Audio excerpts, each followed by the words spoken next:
I think it's really important because I think that the issue in the United States, unlike a lot of our peer nations where the federal government has a big role in education, in the United States the federal government has a very tentative role in education. We're never quite sure how much federal role we want in education.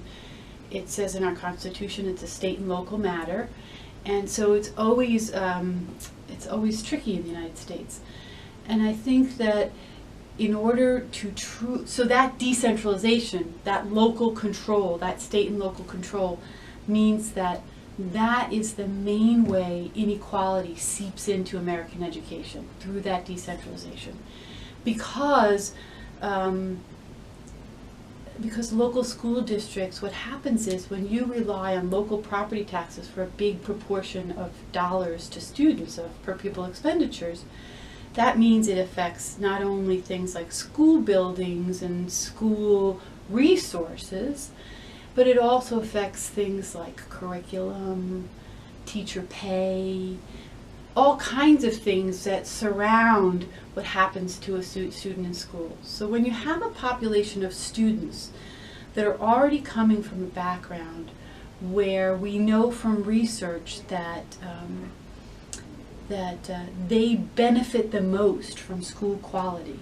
So low-income students are generally coming from households where parents are stretched thin, they're working a lot of hours, they don't have a lot of time to do a lot of educational things with their kids, they don't have a lot of extra money to spend on their kids for educational camps and games and things like that.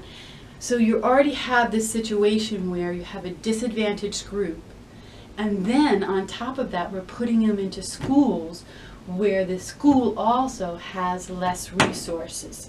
And not only less resources in terms of physical things, but also very important things like teachers.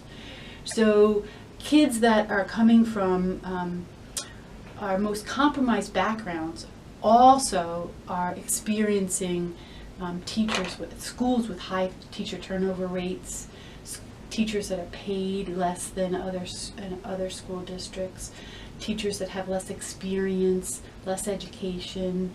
So they really are students that are, for various reasons, having the hardest time learning, are also experiencing the most complicated educational environments, or the most compromised educational environments. Middle-class kids coming from families where there's lots of educational things going on early in life, so from 0 to 5 before they enter formal schooling. And then we have other kids whose parents are really busy working, perhaps uncomfortable with the school environment. For many reasons, less educational things are happening at home. So what the Johnson administration decided to do was create this program called Head Start. And Head Start is a 3- and 4-year-old program that was meant to give kids an introduction to the school environment.